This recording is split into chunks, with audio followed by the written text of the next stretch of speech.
pia uwe pasta. Eti wakipasa wakiwa pale kuna sadaka, wewe ni pumbavu. Hatusindani kuwa pasta, tunashindana kupata ufalme wa Mungu. Amen.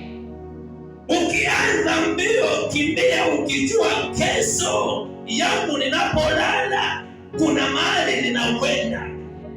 Sio ninapolala ninaanza kuweka ati mama fulani aliingia kwa mbweha. Yaani unakuwa pepo na kusumbua watu duniani.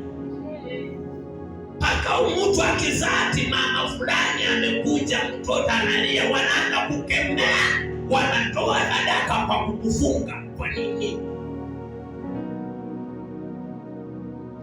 Mbio zako ni za kwenda wapi? Nimeshukuru kwa sababu mulipata hapa Baba viongozi wema, wale wanawapeleka kwa Baba, wale wanaweza fanya ukapata matunda mema. Na kama hautapata wale wako, na nataka nikwambie kwamba hizo mbio unazokimbia huenda hauwezi fika. Sababu ukikuja ukipata mtu kama Yuda, alitembea na mwalimu mzuri wa kumfundisha, alikaa na nabii mzuri wa kumtabiria. Hawa ni wachache wanaotabiri hapa. Yesu alikuwa anaona kabla hakijafanyika. Alimtabiria Yuda, akasema mambo yote, lakini ajabu, Yuda aliokoka akiwa kwa kamba amejinyonga. Pia mwenzako na wewe. Yuda aliokoka akiwa kwa kamba amejinyonga, kumaanisha hakuokoka miaka yote.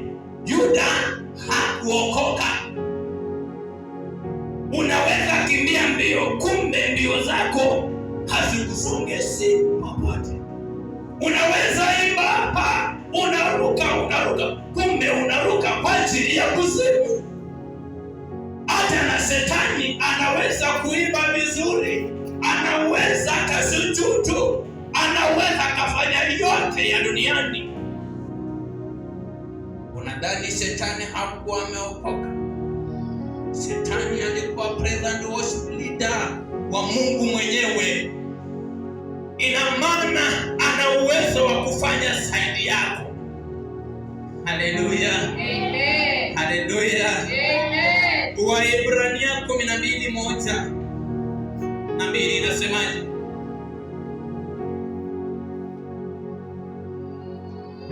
Waebrania 12:1-2 peke yake.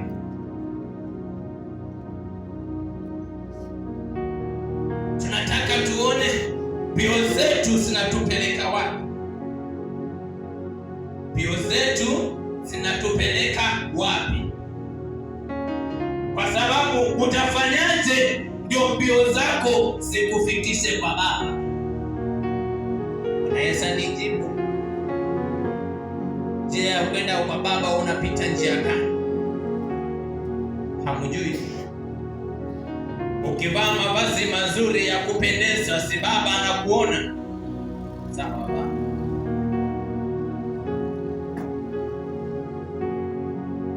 Nitasoma kwa imani. Waebrania 12:1 inasema, basi na sisi pia kwa kuwa basi na mimi na wewe kwa kuwa tumezungukwa na wingu kubwa la mashahidi. Yaani ukiwa hapa, yote unayafanya umezungukwa na wingu ule kubwa la mashahidi wa Mungu, kwamba huyu ni mtumishi, kwamba huyu anafanya hivi. Mbingu inapokea. Namna hii na tuweke kando kila mzigo mzito. Kwa sababu hiyo, eka kando mzigo huu mzito, na dhambi ile ikuzungukayo. Na dhambi hii inayokuzunguka mzito.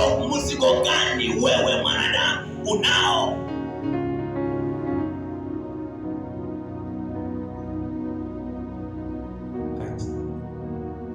Bwana Yesu asifiwe. Eti uweke kando mzigo mzito. na uweke kando na dhambi. Una mzigo gani?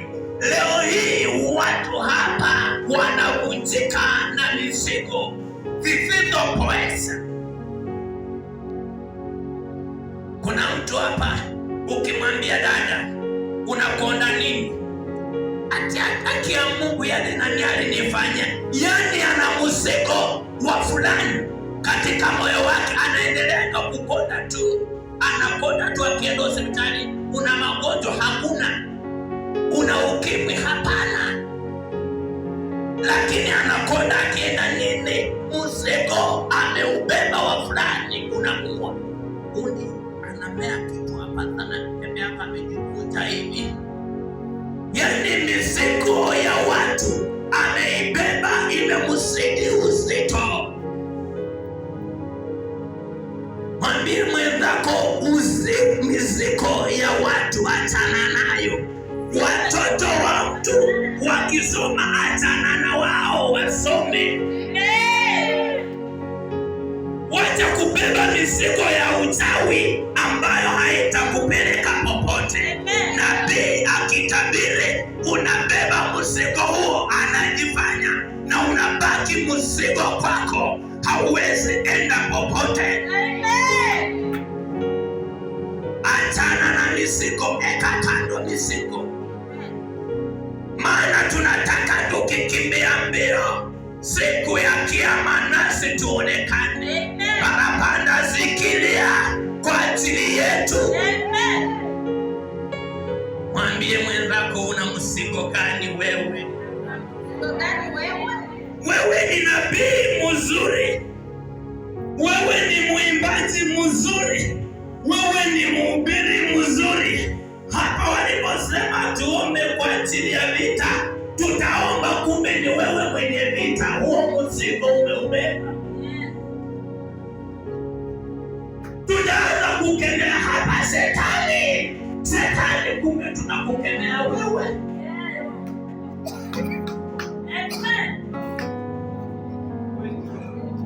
Huo mzigo unaubeba wa nini? Hizo dhambi unazibeba za nini?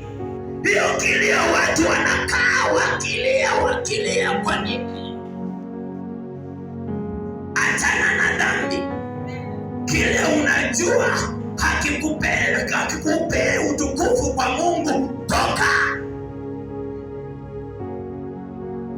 Ukijua huyu mke wa mtu nikimwendea atasababisha ndoa yangu ikose amani, toka. Right. Ukijua hiki nikikifanya kinaumiza walio nyuma yangu, toka. Achana naye. Aeka mbali kando dhambi, sababu dhambi zitatutenganisha na ufalme wa Mungu. Kitu kitanitenga na Yesu Mwokozi wangu? Kitakachokutenga ni mizigo umebeba. Kitakachokutenga ni uovu ulionao. Kitakachokutenga ni vita unawapiga watumishi wa Mungu. Kitakachokutenga ni uadui wewe na jirani. Hicho ndicho kitakachokutenga wewe na Mungu. Haleluya. Haleluya. Mimi ni muimbaji, lakini nikiona mambo baadaye naimba, moyo unaniuma na kibaka. Roho ya Yuda na Shetani toka. Mbingu hauioni. Acha mbali uovu, eka mbali dhambi, ili ukimbie katika utukufu wa Mungu, ili mbingu zikilia upokelewe na wewe. Pigia mwenzako makofi, mwambie uko sawa. Mwambie jirani yako anakupenda kweli. Kama wewe na jirani hampendani, jua wewe ni adui wa Mungu. Sababu na tumufanye mwanadamu kwa mfano wetu, yani mwanadamu yule ndio mfano wa Mungu. Na wakasema upende jirani jinsi unavyojipenda wewe, maana hii ndio amri kuu yenye ahadi. Si ndivyo? Yaani usipopenda na wewe eti kuwa adui wa mtu, ni adui wa nani? Sasa umeona kile kitakutenga na Mungu? Umeona kile kitakutenga na ufalme wa Mungu? Songa chini kidogo. Nikisema piga mbio kwa saburi katika yale. Piga mbio kwa saburi Katika yale mashindano. Katika haya mashindano tunayoshindana hapa kila siku. Kana, toka, kamata. Hiyo mbio Iliyowekwa mbele yetu. Iliyowekwa mbele yetu kwa ajili ya kuifanya. Inasema tukimtazama Yesu. Tukimtazamia Yesu. Mwenye kudhiuzisha na mwenye kutimiza imani yetu, ambaye kwa ajili ya furaha yetu iliyowekwa mbele yake, yes, aliustahimili msalaba kati. Yani kwa ajili yetu sisi Yesu alistahimili msalaba. Wakati anapigwa na ukaa, anaamuka, anatulia hali. Wakati anatukanwa, anatemewa, ananyamaza. Wewe ukipigwa vita leo unanyamaza? Ukiambiwa katika kuimba unajifanya utaimba? Ukiambiwa ni nabii wa kujifanya utafanya?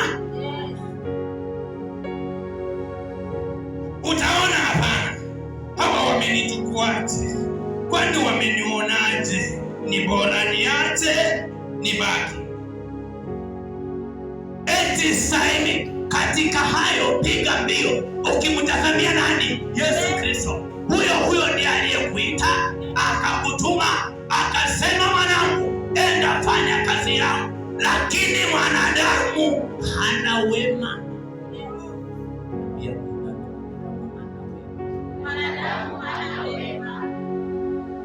Ukinona atasema ameenda kwa dawa, ukikonda atasema angeenda kwa dawa, ukivaa vizuri amechoka. Yani mwanadamu hawezi nyamaza, mdomo wake ulifunguka, na hivyo ndivyo aliumbwa. Uzoee. Ambia mwenzako, zoea huyo jirani. Yesu anatembea na kina Petro, anatembea na Yuda, anatembea na wote. Wakati wanasema Petro, wewe ni mwanafunzi wa dada, sikujui. Wanasema Yuda anachukua shilingi 30, anamsaliti Yesu. Wakati alikuwa nao vizuri, hata wewe kama Yesu mwenyewe alifanywa hivyo. Wewe ni nani? Wewe ni nani usisemwe? Wewe ni nani usipigwe vita? Wewe ni nani usichochewe katika ndoa? Yesu mwenyewe anagongwa misumari. Alikuwa na uwezo wa kukataa, lakini hakukataa. Kwa ajili yangu mimi, hiyo damu venye inadondoka chini hivi, tunabatizwa, kwa hiyo na wokovu unapatikana. Amen. Haleluya. Amen. Bwana Yesu asifiwe. Amen.